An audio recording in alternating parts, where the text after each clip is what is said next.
Hi, I'm Elizabeth, And I'm Cindy. and we're here with another Feeding Frenzy for the Four Spiritual Laws of Prosperity by Edwin Gaines, a simple guide to unlimited abundance. We are on chapter 9 still. We're talking about our divine purpose. We are talking about joy. You're full of it, aren't you? Full of something. I think it's joy. So, how do you know when you found it? It, meaning? Your divine purpose. Oh. The thing. Well, how do you know? I think, because it feels right. Mhm. Just a feeling. I've heard it called on your dime. When you're on your dime, you just know it. It feels right. Things are flowing. You're feeling good. Everybody around you's feeling good. You're serving people, Mhm. and they're really getting it and wanting it and needing it and buying it. Mhm. I mean, it just works. Everything surrounding it just flows and it just falls into place. Edwin says that you also have fun doing it. Yeah. Oh yeah. You have fun and it's joyful. Mhm. To me that's part of the flow. If it's not fun. then For I'm me, not in I the flow. find that I don't have to drum up energy for it. Right. You're just I'm excited about it. Yeah, I'm excited about it. I want to get to it, and I can't wait to start the next day because, Mhm. I found this great new thing, or I didn't really want to stop that, but I'm too tired to continue. Right. You know, Yeah. You can't go to bed at night. you can't go to bed. You can't pull yourself away. Yeah. No, it's not. It's a lot like falling in love. Is it? You just can't stay away. That's all you think about. Yeah. So when you fall in love with life, I think that's your purpose. Ooh, that's a good You're saying welcome. right there. Maybe that was your moment. There you go. That was it. That was my 15 seconds of being famous. but I think you hit it right there. I think when you find your divine purpose, you fall in love with life. You just can't wait to get up and do it, whatever that is. I remember listening to Edwin once. It was on a radio show or something she did, and she said that when she finally gave herself permission to do whatever she wanted to do, is when things started falling in place. Mm-hmm. Oh wow! What am I not giving myself permission to do? She said she gave herself permission to just go to the beach and lay there forever, and in 3 days she was bored of tears. Mhm. And I think it was 3 days. And I thought, what do I want to do? Just want to do. It's going to make me happy. Mm-hmm. And I'm just going to give myself permission to do it. Well, that's a hard question to answer sometimes. Yeah, it is. Of course I would like to go lay on a beach, but that's not my thing. I mean, I don't mind it occasionally, but I wouldn't want to do that forever. Right. And I wouldn't have to give myself permission to do that. So I couldn't really tell you what I wanted to do, but I could tell you what I didn't want to do. Yeah. So I quit doing what I didn't want to do. Mm-hmm. And I had a good year. But You did. it wasn't a very profitable year. But it was a good year. You just took a year off. I took a year off and or as they say at Ed Wings, take a life off, I took a year off and just did what I felt like doing in the moment. Mm-hmm. It was one of the best years of my life, obviously, but it also taught me more than probably all of them combined. Really? In that, it sometimes for me at least, it's confusing or hard to figure out what do I want. That's a tough question, So how do you start narrowing down what it is? Well, you want? I don't know what I have. I can't focus very well because I see too many things I want to do. And so when I say, what do I want, I've got a list of my long of things I would love to do or try or Yeah, how many learn. books do you have on Amazon wish list? too many. But, it's more along the question, what don't I want to do? Yeah. I'll start something and I get distracted because it's shiny, But I don't know how you narrow it down. For me, it's just, okay, pick one and try it. Yeah, that's exactly what I was going to And say. if it doesn't feel right, there's a lot of things I've picked. I think, oh, that sounds fun. I'll go do that. And I get started and I'm like, ooh, what made me think I'd want to do this? Yeah. So I throw that one out. But the point is, it's on my list until I try it. And so the sooner I can try them and sort them out, then the shorter my list gets. Yeah. Hopefully, I'm still adding things to it though. Yeah. But I think you just have to jump in there and try it. And I think that's what it is. I think it's a process of just narrowing it down. Not many of us are born knowing this is what I'm supposed to do. Right. This is where I'm going. This is how I'm going to get there. Right. You know, I would say probably 75% of us anyway have to just figure it out. And the only way that I know of is to sit down, make that list, and then just try one, like you said. Figure out what the next right action is to get to where Exactly. you want to be. And so when we start looking at, a list of things, then we look at, all right, what's most appealing out of that list. Right. And then you can take what's most appealing out of that list and then decide what can I do today to get closer to that. Because the list may be big and something that you're not going to get to right away. Right. You and I both like to travel, and we want to travel everywhere around the world. Well, we obviously can't start with a trip to Egypt. We don't have the funds to do that. But what can we do today? Well, we can take a day trip today and go figure out, what's cool to go see. Right. Or we can schedule trips around the work that we do. Right. So there's always a next step that we can take in order to figure out, is this what I really want to do? Right. I think for me, it was, I didn't want to be limited by what I'd been taught was the only thing I could do, I think, as I mentioned on the last video, that I think in our society today we get in this trap of this is the way life is supposed to look, and we limit ourselves to the possibilities. We can be and do and have anything we want to be and do and have. It's just a matter of deciding what that is and focusing on it long enough to get it. And if you look at the generations, how our minds are opening up more. If you look at the 40s and 50s, the mindset was grow up, get married, 2.4 children, have your little dog and your white picket fence, and life was grand. And there wasn't much more after that. When you get into the 60s and 70s, then you're looking at branching out just a little bit more. People are traveling. Woodstock. They're not only traveling physically, but they're starting to travel mentally. And you get into the 80s and 90s, and people are really starting to define wealth. Right. Because the 80s were a very wealthy time, in our lives. Well, now we look at the 2000s, and we are starting to expand outside of our homes to the world. We now have the internet at our fingertips, and I was going to say all the technology's played a big part. information, all the information that we can ask for is right here at our fingertips. So it's become, as you look through the different generations, we're starting to open up more, as far as what we can vision ourselves as being able to do. Right. Anything's possible, And I think we're starting to believe that more, that anything is possible. Definitely.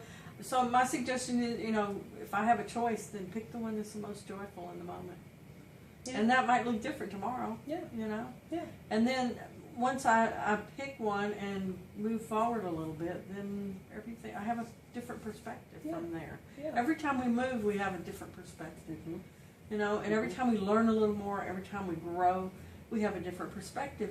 And I think one of the biggest things I've learned is that just because I choose this today doesn't mean it's what I want to have tomorrow. Exactly. And tomorrow I'm going to be a totally new person with a totally different perspective and totally different people in my life. And so I have to choose every day, not just once and say, okay, this is my divine purpose and I'm stuck with it forever. I think as we talked about yesterday, when I look behind me, I will see what my real purpose is. But if I just stay in the moment and choose the joy of right now, then my divine purpose, I feel like, will work itself out. Now, does that mean I don't want to have a vision and see where I'm headed? Yes, of course I do. And I want to try and figure my divine purpose out so I'm headed in the right direction. But I don't think it's if you don't know what your divine purpose is, Then too give bad. it up. No, It's not at all. more it's a path and it's a journey and it's something we figure out as we go. And I think we need to be gentle with ourselves. I can only see so far sitting where I am sitting today. So I need to formulate my divine purpose to where I can see, to what I can imagine. Right. But I don't need to be so ingrained in that that I'm not willing to change it when I get a little further down the road. Right. Right. Now, what it looked like when I was 9 is not the same it looks like today. Right. Do you know what I'm saying?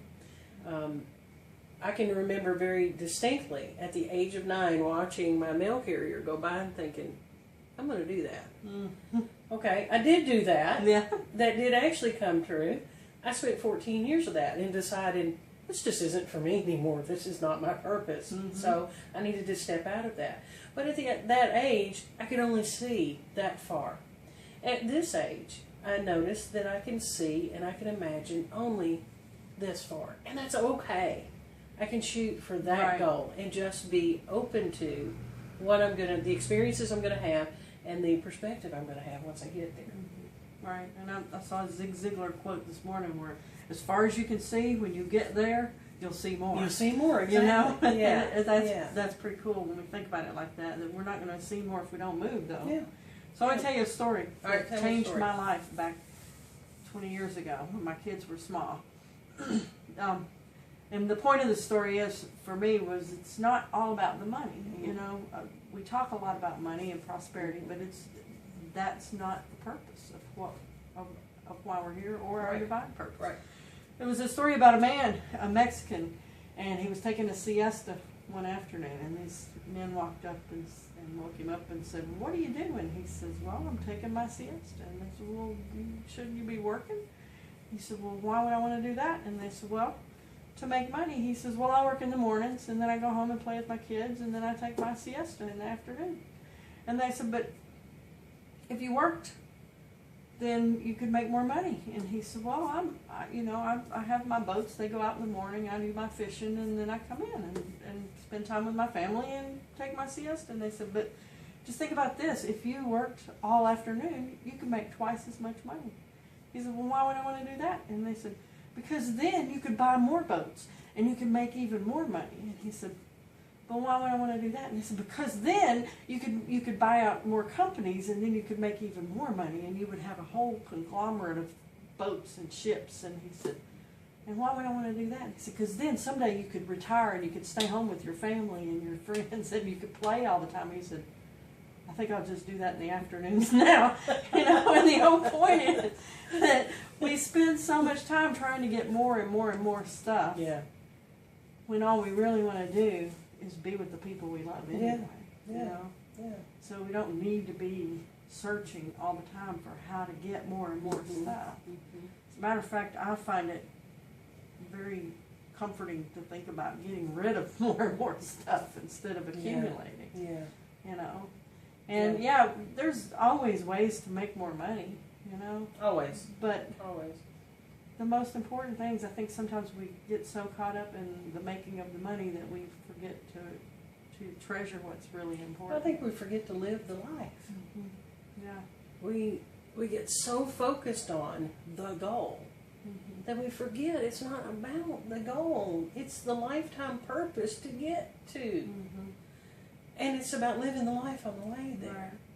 So some days, I think, I can't do this today. Okay, then I have a divine purpose for my day. Right.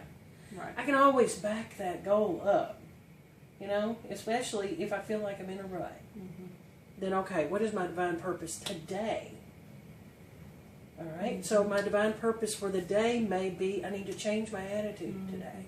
And that may be all I'm able to accomplish.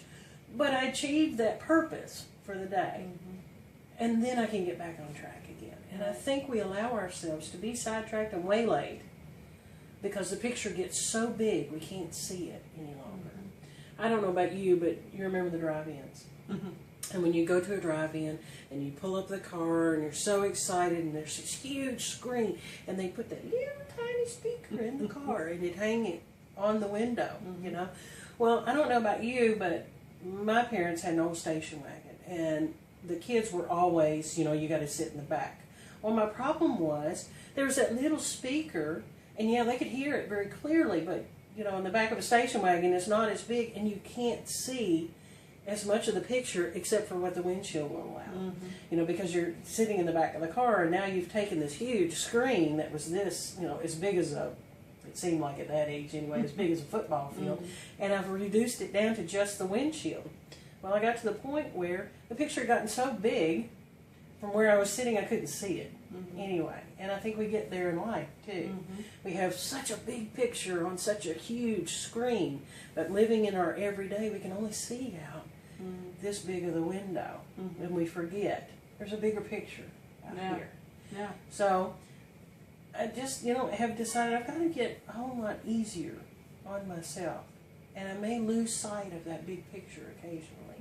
But if I can just figure out what is my purpose today, I'll get back to seeing that big picture again. Yeah, and we don't need to lose track of the big picture, because we'll turn around, our kids will be grown.